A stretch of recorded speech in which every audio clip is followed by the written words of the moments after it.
So I want to show a video. A lot of you have probably seen this. Amir has had this on his socials. This is a congressional hearing of 3 chancellors or presidents of some of our most elite institutions of higher learning, campuses where students have been chanting Infanta, genocide to the Jews, and these chancellors are answering questions. Why are we allowing this on our campuses? I want to show this, and I want to get Amir's response to this, because we need to know how to talk about this.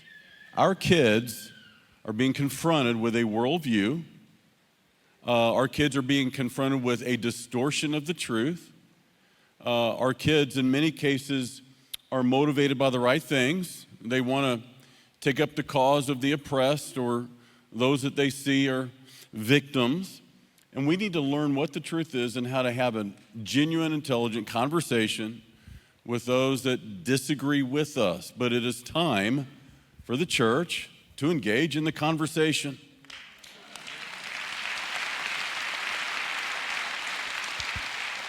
And so I want to show this, and then I want to hear Amir's response to what we hear and see here. At MIT, does calling for the genocide of Jews violate MIT's code of conduct or rules regarding bullying and harassment? Yes or no? If targeted at individuals, not making public statements. Yes or no? Calling for the genocide of Jews does not constitute bullying and harassment? I have not heard calling for the genocide for Jews on our campus. But you've heard chants for Intifada.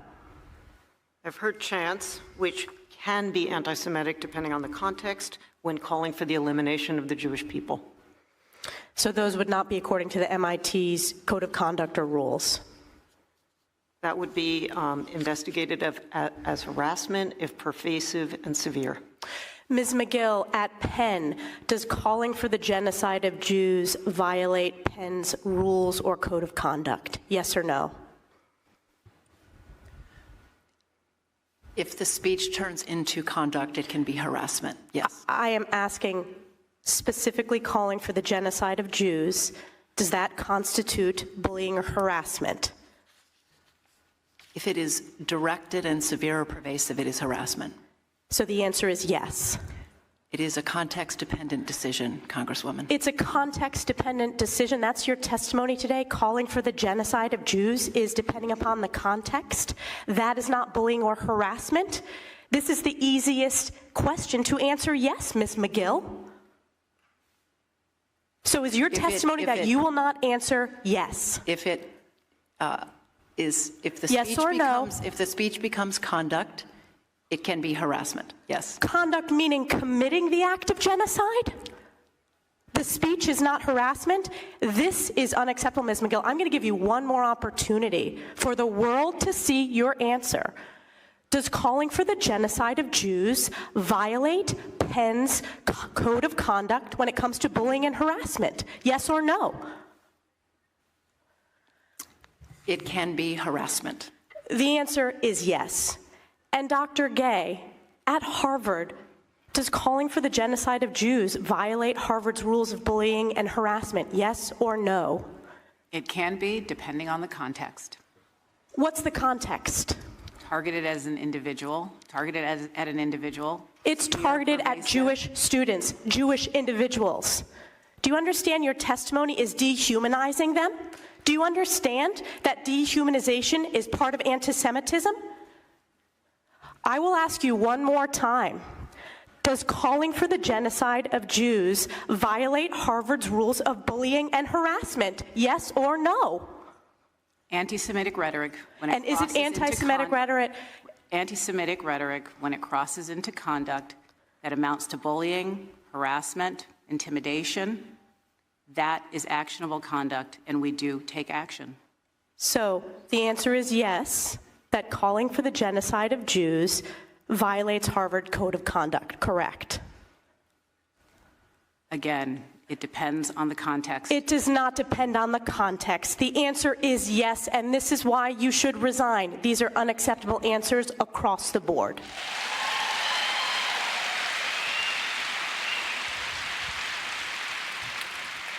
What is our civilization coming to? So I have some thoughts I'd love to share, but you haven't heard, you're not here because you want to hear mine. I know. You haven't driven hundreds of miles. I know. Amir, how do you respond first when you hear this? And how do you think you should instruct Christians to engage in this conversation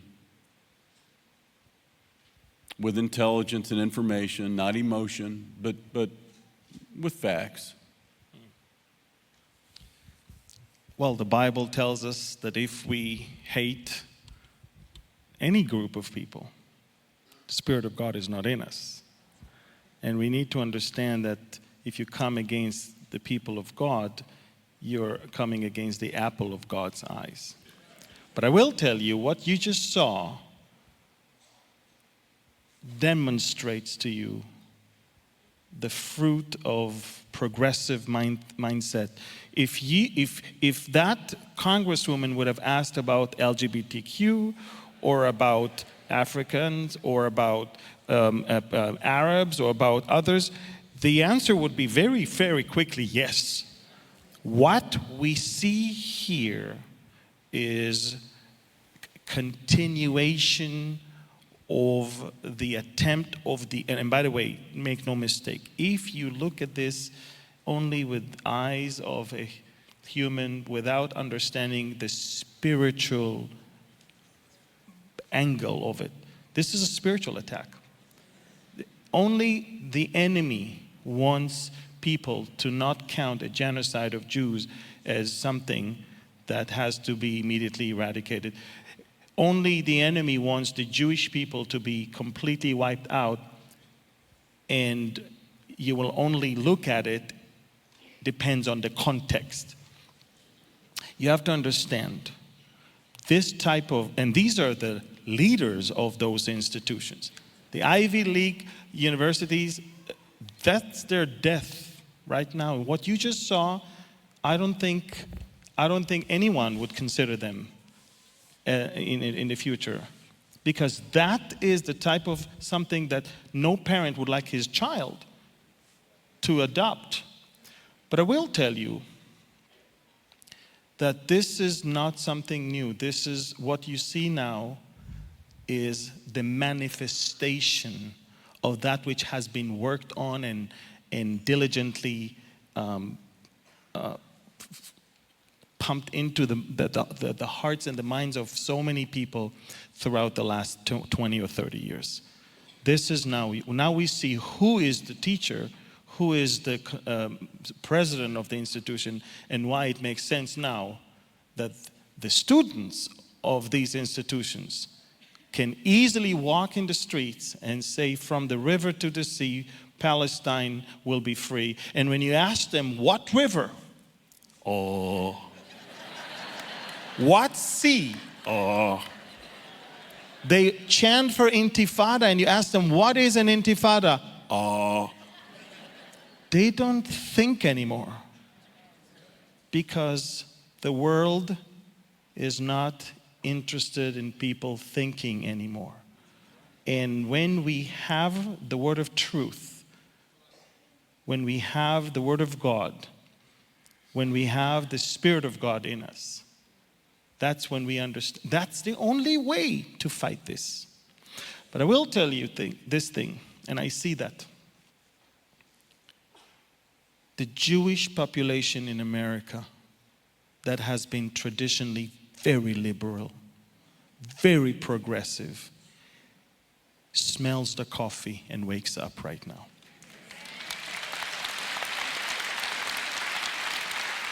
Because now they understand that being progressive and being liberal and being woke and being cool and being generous and being always rooting for the ones that we think is oppressed, no one looks at them now, and no one counts that as any virtue. The Jews are being hated for being Jews. Not for their political stand, not for their progressive mindset, not for their worldview, just for who they are. And when they understand that, they realize everything we fought for, donated money for, voted for, believed maybe even, everything is actually falling apart. Because these people, when the moment came and allowed that demon to come out, all of them turn against me right now. And by the way, why is it that the American Jews are being attacked right now when the atrocities are actually happens in Israel? Because it's not about Israel. It's about you being a Jew. That's the problem.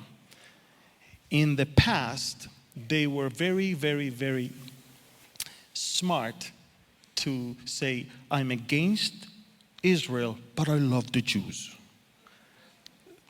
They don't even say that anymore. Now they realize that Israel is fighting because they came to kill us because we are Jews. And now they finally realize, wait a minute, when hundreds of Jewish women are being raped and killed, not a single women organization rises up and condemns it. They realize the united nothing is saying nothing, because they are united nothing. They realize all those organizations they were always in support of are now silent. I actually just read an article by a professor at Columbia University, one of the most liberal, left-leaning universities in our nation, New York, and it was a Jewish professor saying this very thing, calling out their liberal friends, their liberal colleagues, because they felt abandoned by them. It's exactly what you were talking about. And the simple truth is, guys, look, people don't even know how modern nations are born. You hear all the time this illegal occupation, that this is an illegal nation. You need to remind people, when you hear these things, Israel was reborn as a nation, not because the IDF rolled into Palestine and just took over. They were voted on by the UN in 1948. They were affirmed by a majority of the UN chartered nations at the time. This is how modern nations are born. 70 years later, the UN can't just undecide what had decided 70 years earlier. You understand that, right? So when you hear these things, just people completely speaking without knowledge, we need to correct the distortion.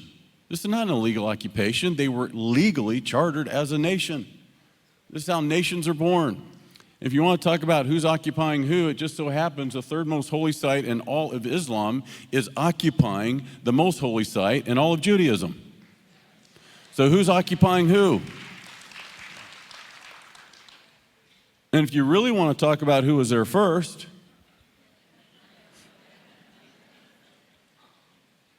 but you see, in the end, facts don't matter. When you have a worldview, any religion of Marxism that is taken over, where people view the world now and they are taught exclusively through victims, victimizers. If you have any sort of power, economically, militarily, politically, you're clearly the bully of the area, and we'll choose whoever's against you. And if you want a ceasefire, we had one on October 6th. We did not break it. And let's not forget there are over 130 people that are still kidnapped and held under the ground and the reason why there's a group of at least 12 to 16 young girls that is not being released is because they know exactly what these women are going to say about what happened to them. And so they don't release them.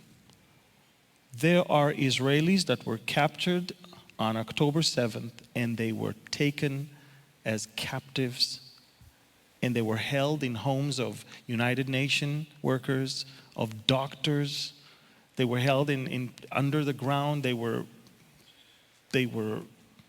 abused and tortured. They were starved. Some of the Asians that were there from the Philippines, they ate toilet paper that they had to put water on. That's what they ate.